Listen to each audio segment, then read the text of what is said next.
görüşüydü dayanıp el ele. Dedin ayrılak dedin olmaz belə. Giderken elə söz getirdin dile. Bu deyip arxanca gələ bilmədin. Mənim qədər çəkən qəm kədər yox. Qəm üstündən gəlir qədər yox. Qəlbimə həmdən mənə bir nəfər yox. Dərdimi kimsəyə bölə bilmədim.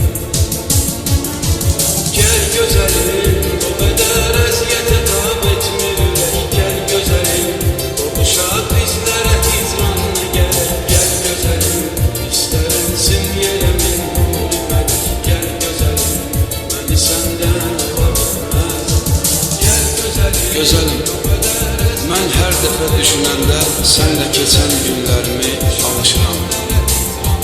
Hərdən olur öz-özümlə ayrılığın günahkarı sənsən deyə danışıram. Öz-özümdən inciyirəm, öz-özümlə barışıram. Qəlbimdəki hicran odu gözlərimdən aşır daşır. Hiss edirəm, əcəl mənə yaxınlaşır. Hiss edirəm, əcəl mənə yaxınlaşır. gəl gözəlim, bu qədər əziyyətə tab etmir ürək. Gəl gözəlim, qovuşaq bizlərə hicran nə gərək. Gəl gözəlim, istərən